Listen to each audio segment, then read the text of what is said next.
This is a 1999 Players 500, I believe. Or, well, actually, it's a Magnum. Come a bunch of spare parts here. This one here's got a rounded cam, and he already had the motor apart. He put a new top end in it. He's got like a new fuel pump, new air box, or new air filter. Everything was serviced on it.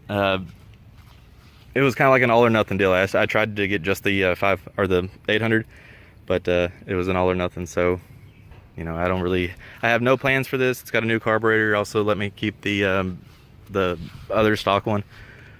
So I really had no plans for this. My brother-in-law might take it, which I don't even care if it fell off the trailer, but he might take it, try to rebuild it. The guy says it does run. It just has no compression to start up or to drive around because of that rounded out cam.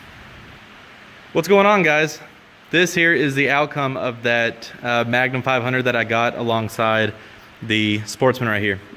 Last time you saw it, there was no plastics. The thing didn't run because the exhaust valve of the cam was just completely worn down. It was actually flat whenever I got it. And so, as you guys know, I gave this one to my brother-in-law to go ahead and play with. He wanted something to use around the house other than his White Ranger that you guys seen in a few of the videos.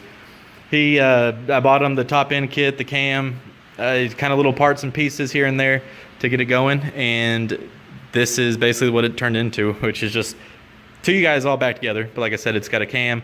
The whole carburetor was redone and gone through. Missing some bolts here and there. We still got to put the front bumper on. And he's going to do something with the seat here. But everything is there. Everything works.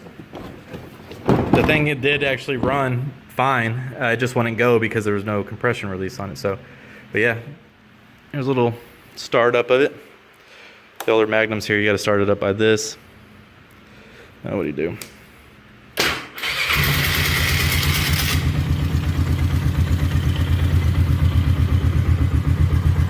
No smoke at all. Thing's quick.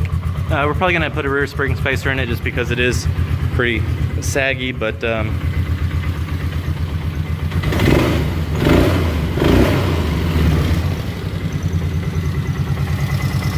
yeah, not bad.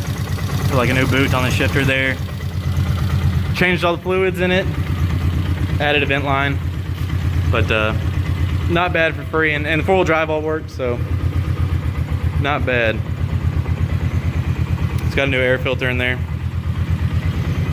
Everything shifts into gear fine.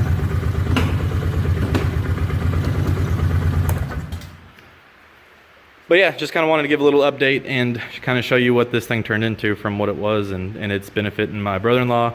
It's benefiting me. So everything's pretty well ready to go in the shop. That one there, just pulled the transmission out to put in another razor of a buddy of mine. All those are ready. This one's ready, but like I said, I'm still just gonna start to kind of build it up.